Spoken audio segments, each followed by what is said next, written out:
Hello students, कैसे आप सभी। आई होप अच्छे होंगे और अपनी प्रिपरेशन कर रहे होंगे। बच्चों, आज के इस वीडियो में हम सीखने वाले हैं कि लॉगरिथमिक के फोर्थ और फिफ्थ टाइप क्वेश्चंस को सॉल्व कैसे किया जाए, तरीका क्या है। इसके पहले के वीडियो में लॉगरिथमिक के फर्स्ट, सेकेंड और थर्ड टाइप क्वेश्चंस को सॉल्व करने का तरीका आपने सीख लिया होगा। अगर नहीं वीडियो देखा है तो उस वीडियो को जरूर देख लें, जिसमें आपको फर्स्ट, सेकेंड और थर्ड टाइप क्वेश्चन को सॉल्व करने का तरीका बताया गया है। फोर्थ और फिफ्थ टाइप क्वेश्चंस को सॉल्व करने का तरीका इस वीडियो में देख लें, तो मीनिंग ये हर एक टाइप के क्वेश्चंस को सॉल्व करने का तरीका आपको पता चल जाएगा और सारे क्वेश्चंस इजीली आप कैलकुलेट कर सकते हैं। तो चलो बच्चों, शुरू करते हैं फोर्थ टाइप क्वेश्चन। हम सबसे पहले यह सीख लें कि फोर्थ टाइप क्वेश्चन होता क्या है। जब आपको एलएचएस और आरएचएस की इंफॉर्मेशन दी जाए तो आप ये श्योर हो जाओ कि ये फोर्थ टाइप क्वेश्चन चल रहा है। क्या मैंने कहा? अगर एलएचएस और आरएचएस की इंफॉर्मेशन आपको दी जाए तभी वह फोर्थ टाइप क्वेश्चन होगा, अदरवाइज फोर्थ टाइप क्वेश्चन वो नहीं होगा। सॉल्व करने का तरीका क्या है? एलएचएस और आरएचएस में हम बेस सेम बनाते हैं लॉग का, और दोनों लॉग के बेस को कैंसिल आउट करने के बाद रिमेनिंग वैल्यू को इक्वेट कर देते हैं, वैल्यू हम फाइंड कर लेते हैं। एग्जांपल से क्लियर करो। मान लो किसी क्वेश्चन में दिया गया if log 2x base 10 equals to 3, find the value of x। मैं समझ गया आपके दिमाग में बहुत सारी बातें चल रही होंगी, लेकिन उन बहुत सारी बातों का सॉल्यूशन और उसका आंसर मैं अभी आपको दे रहा हूं। पहले हम इसे देखते हैं। क्या कहा मैंने? फोर्थ टाइप क्वेश्चन को पहचानने का तरीका क्या है कि एलएचएस आरएचएस की इंफॉर्मेशन होनी ही चाहिए। अगर नहीं है तो फोर्थ टाइप क्वेश्चन ही नहीं है। तो चलो, ये तो पता चल गया कि ये फोर्थ टाइप क्वेश्चन है। सॉल्व करने का तरीका क्या है? मैंने क्या कहा? एलएचएस और आरएचएस का सेम बेस बनाते हैं। एलएचएस में क्या बेस दिया गया? बेस 10। तो अब हमने किया क्या? log 2x base 10 equal to 3 को हमने लिख दिया 3 इंटू 1। कोई प्रॉब्लम नहीं, 3 इंटू 1 3 ही होता है। और अब हमने क्या किया? log 2x base 10 equal to 3, 1 को लिख दिया log 10 बेस 10। ध्यान देना, हमें वही बेस यहां यूज करना है जो एलएचएस का बेस दिया गया है। अगर एलएचएस में बेस 9 होता तो आरएचएस में भी हम बेस 9 लगा रहे होते। और अब हमने क्या किया? log 2x base 10 equal to 3 को 10 के पावर में शिफ्ट कर दिया, log 10 raised power 3 base 10। Check करके देखो, एलएचएस और आरएचएस का बेस सेम हुआ। एलएचएस और आरएचएस का अगर लॉग के साथ बेस सेम हो जाए तो इन दोनों को कैंसिल आउट, रिमेनिंग वैल्यू को आप इक्वेट कर लो। रिमेनिंग को इक्वेट करने की meaning 2x equal to 10 cube, जिसे हम लिखते हैं 1000, और x इक्वल टू हो जाएगा 500। तो क्या है फोर्थ टिक? पहचानने का तरीका क्या है? एलएचएस आरएचएस में इंफॉर्मेशन दी जाएगी। सॉल्व हम कैसे करेंगे? दोनों साइड का बेस सेम बनाएंगे, लॉग के साथ बेस सेम जो वैल्यू दी जाएगी उसे कैंसिल आउट करेंगे, रिमेनिंग को इक्वेट करेंगे। कंडीशन एक और ध्यान रखना, जब हम लॉग के साथ वाले बेस को इक्वेट करें तो उसके आगे कोई वैल्यू नहीं होनी चाहिए। यहां इन दोनों के आगे कोई वैल्यू नहीं होनी चाहिए, इसलिए हमने यहां आगे जो 3 दिया गया था उसको पहले पावर में शिफ्ट किया, तब इक्वेट किया। यह ध्यान रखना। किसी स्टूडेंट ने कहा कि सर आपने जो ये बताया बहुत अच्छी तरीके से मेरे समझ में आ गया, लेकिन आप मुझे ये बता दो कि अगर हमें ये सॉल्व करना है और x की वैल्यू कैलकुलेट करना है तो हम फोर्थ ट्रिक पढ़े ही क्यों? हम क्यों फोर्थ ट्रिक पढ़े? हम तो फर्स्ट ट्रिक के accordingly 10 raised power 3 equal to 2x लिख देंगे, 1000 इक्वल टू 2x लिख देंगे, x इक्वल टू 500 बना देंगे। वाह, वेरी गुड। उसी स्टूडेंट ने कहा कि मैं फोर्थ ट्रिक क्यों पढ़ूं, मैं तो फर्स्ट ट्रिक से ही सुखी रहूंगा, सारे क्वेश्चन सबसे कैलकुलेट हो जाएंगे। बिल्कुल ठीक बात है। चलो जरा इस क्वेश्चन का सॉल्यूशन मुझे करके दिखा दो। इस क्वेश्चन को सॉल्व करके मुझे इसका आंसर बता दो। अब उसके यहां क्वेश्चन मार्क लग गया। जिस स्टूडेंट ने यह कहा था कि इस क्वेश्चन को मैं ऐसे क्यों करूं, मैं तो फर्स्ट ट्रिक के बेस पर ही सॉल्व कर लूंगा, उसके ऊपर यहां क्वेश्चन मार्क लगा। क्यों भाई? एक बात समझो, फोर्थ टाइप के कुछ क्वेश्चंस ऐसे हैं जो फर्स्ट ट्रिक से सॉल्व हो जाएंगे, फर्स्ट टाइप मेथड से सॉल्व हो जाएंगे, फर्स्ट मेथड से सॉल्व हो जाएंगे, लेकिन सारे क्वेश्चन सॉल्व नहीं होंगे। ये एक पर्टिकुलर ऐसा क्वेश्चन था, ये फर्स्ट ट्रिक से भी हो गया, first trick meaning first type question meaning first method से हो गया, लेकिन सारे fourth type question first trick से सॉल्व नहीं होंगे।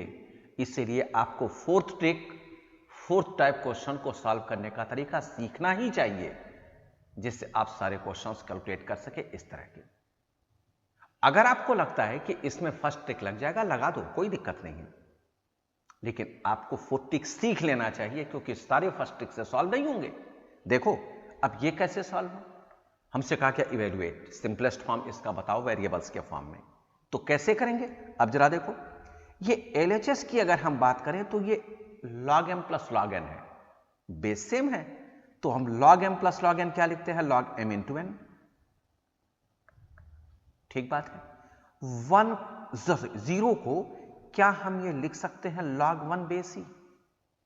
बिल्कुल ठीक है, log 1 बच्चों किसी भी बेस पर 0 ही होता है, चेक कर लो, log 1 किसी भी बेस पर 0 ही होता है।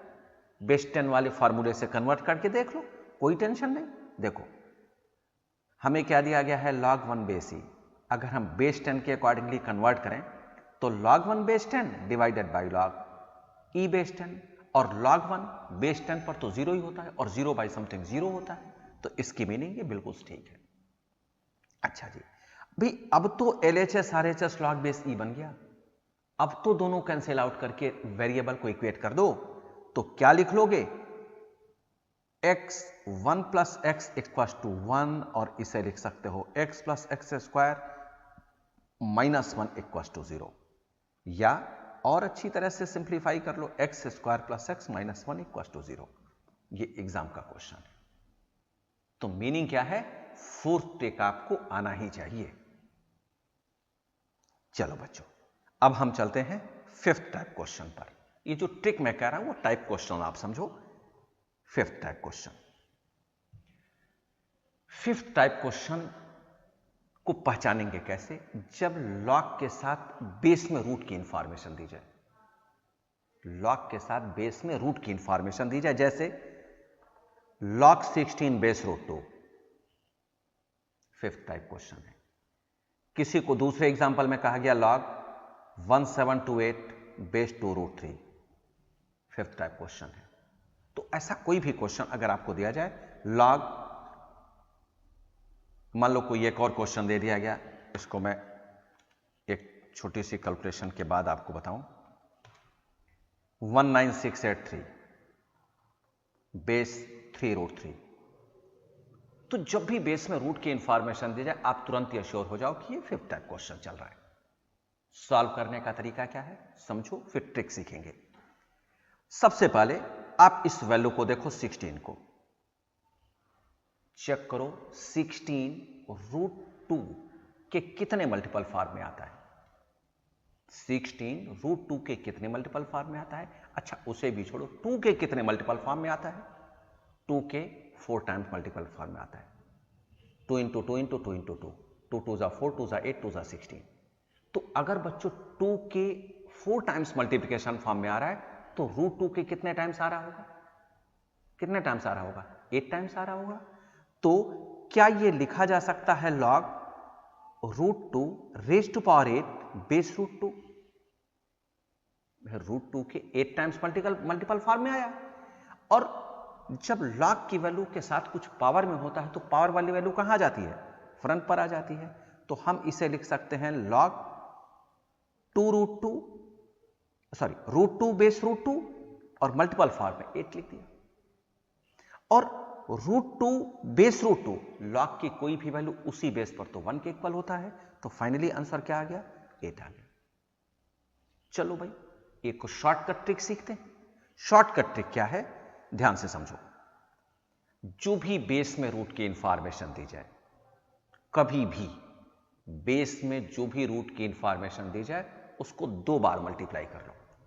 कितनी बार मल्टीप्लाई करनी है? 2 बार, केवल 2 बार, क्वेश्चन कोई भी हो। रूट 2 को हमने 2 बार मल्टीप्लाई कर लिया, कितना आया? ये 2 आया। अब चेक करो 2 के कितने मल्टीपल फॉर्म में 16 आ रहा है। 2 के कितने मल्टीपल फॉर्म में 16 आ रहा है? 4। 2 2 जा 4, 2 जा 8, 2 जा 16। जितने टाइम्स ये आता है, 4 टाइम्स आया, उसका डबल कर दो, आंसर यही हो गया। आंसर इसका कितना हुआ? 8 हो गया।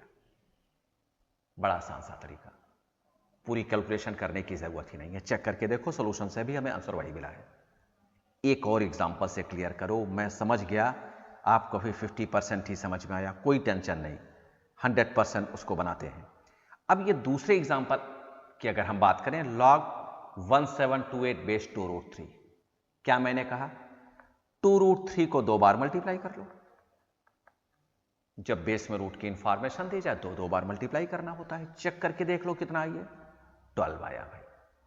अब चेक करके देखो 12 की कितने मल्टीपल फॉर्म में 1728 आता है। 12 को 12 से ही करना होगा, कितने मल्टीपल फॉर्म में? 12 इंटू 12 144 इंटू 12 1728। 12 के कितने टाइम्स मल्टीप्लीकेशन से ये बना? 3 टाइम्स। जितने टाइम्स बना उसी का डबल कर दो, 6 आंसर है। तो इस क्वेश्चन का आंसर 6 हो गया। पेन पेपर की जरूरत नहीं पड़ेगी, meaning complete solution pen paper in that means complete solution की जरूरत नहीं पड़ेगी, डायरेक्ट आप आंसर बता सकते हैं। अगर कैलकुलेटर यूज करके करना चाहते हैं तब पेन पेपर की जरूरत नहीं पड़ेगी, केवल कैलकुलेटर से ही कैलकुलेशन कंप्लीट कर लो, ठीक है। और अगर कैलकुलेटर नहीं तो छोटी सी कैलकुलेशन करने की जरूरत पड़ेगी। एक दूसरे एग्जांपल से क्लियर करो। log 19683 base 3√3। अब सबसे पहले मैंने क्या कहा? जो बेस में रूट की इंफॉर्मेशन दी जाए उसको 2 बार मल्टीप्लाई कर लो। 3√3 इंटू 3√3, 3 इंटू 3 9, √3 इंटू √3 3, 9 इंटू 3 27। 27 का कितने टाइम्स मल्टीप्लीकेशन 19683 आता है? चेक करके देखो, 3 टाइम्स आ रहा होगा। 27 इंटू 27 इंटू 27, राइट। जितने टाइम्स मल्टीप्लिकेशन आता है, 27 के जितने टाइम्स मल्टीप्लिकेशन होगा उसी का डबल इस क्वेश्चन का आंसर है। तो क्या होगा इस क्वेश्चन का आंसर? 6 हो गया। कभी कभी कुछ क्वेश्चंस ऐसे पूछ लिए जाते हैं, चलो इसी में से मैं बना देता हूं। फाइंड द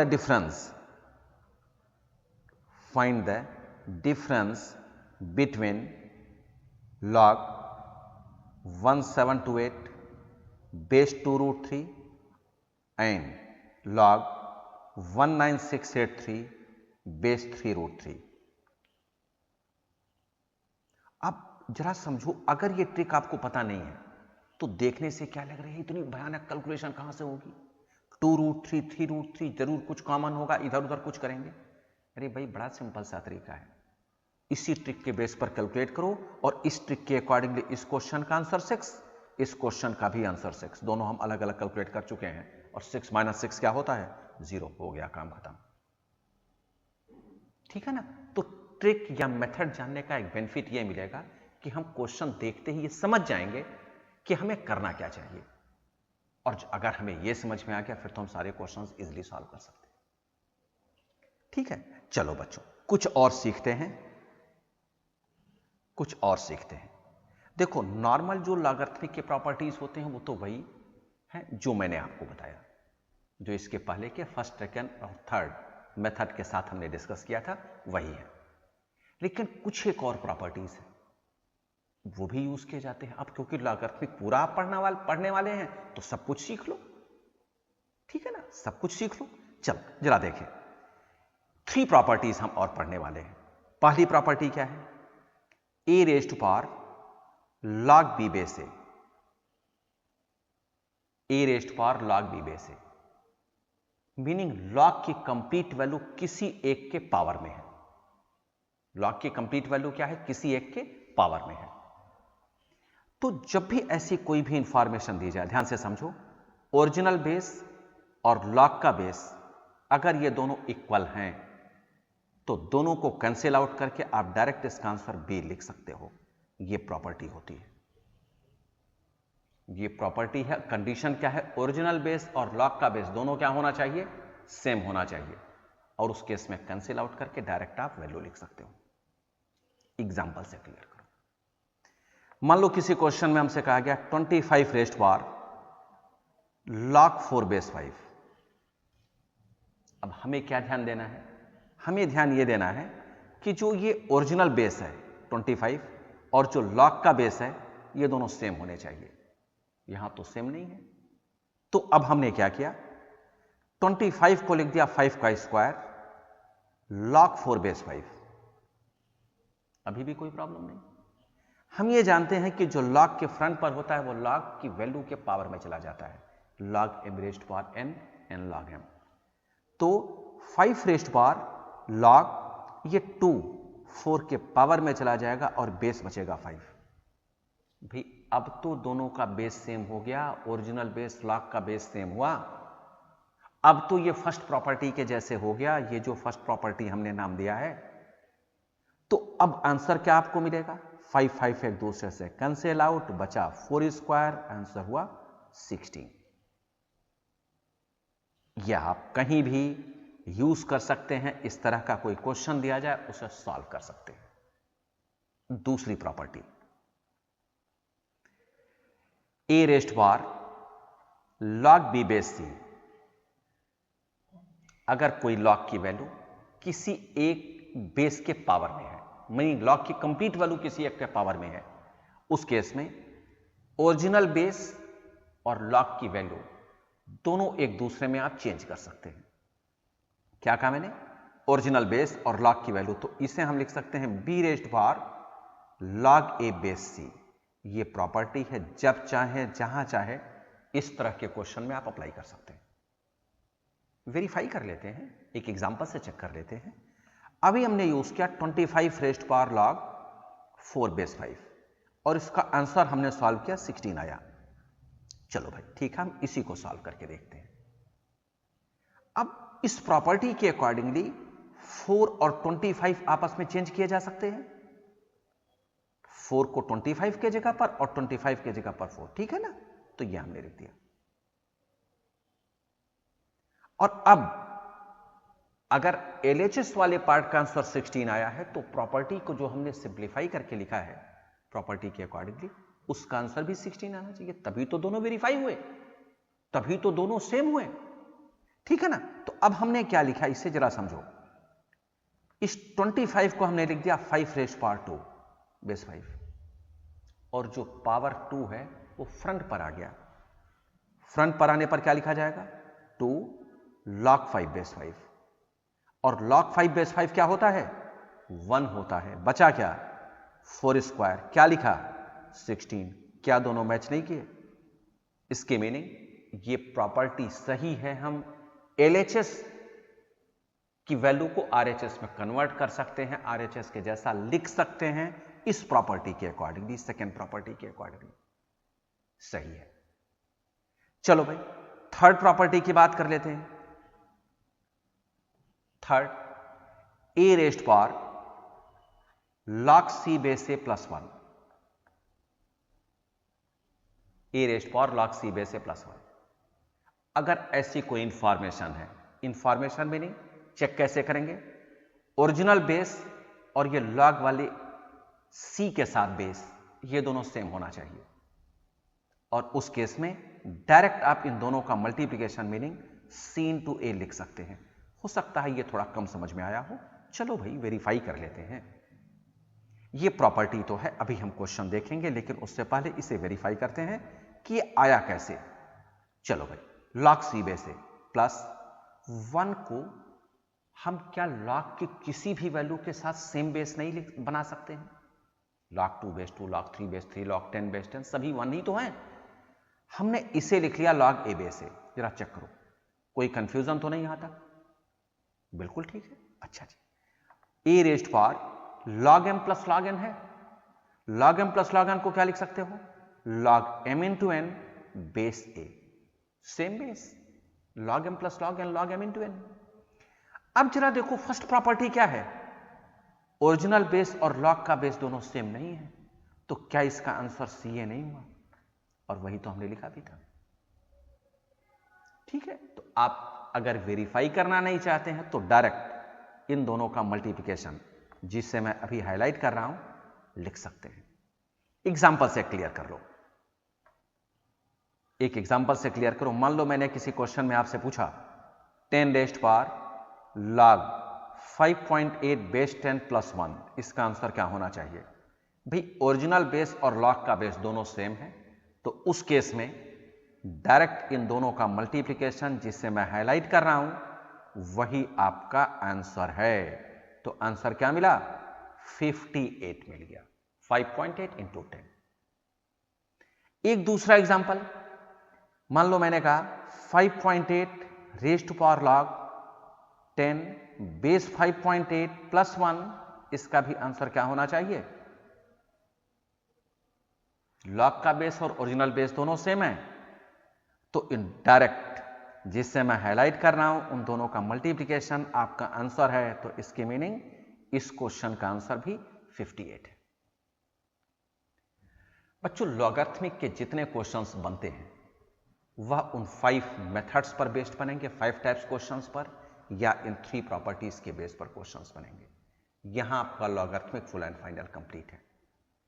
लॉगरिथमिक से रिलेटेड किसी क्वेश्चन को अगर आप ट्राई करना चाहते हैं तो इन दोनों वीडियोस को अच्छी तरह से देख लें, एग्जाम्पल से अपना कॉन्सेप्ट क्लियर कर लें, तब आप एक्सरसाइज के क्वेश्चंस को सॉल्व करना शुरू करें। सारे क्वेश्चंस आपसे हो जाएंगे। आज के लिए इतना ही। नेक्स्ट क्लास में दूसरे नए वीडियो के साथ आपसे मिलेंगे। Bye bye, take care.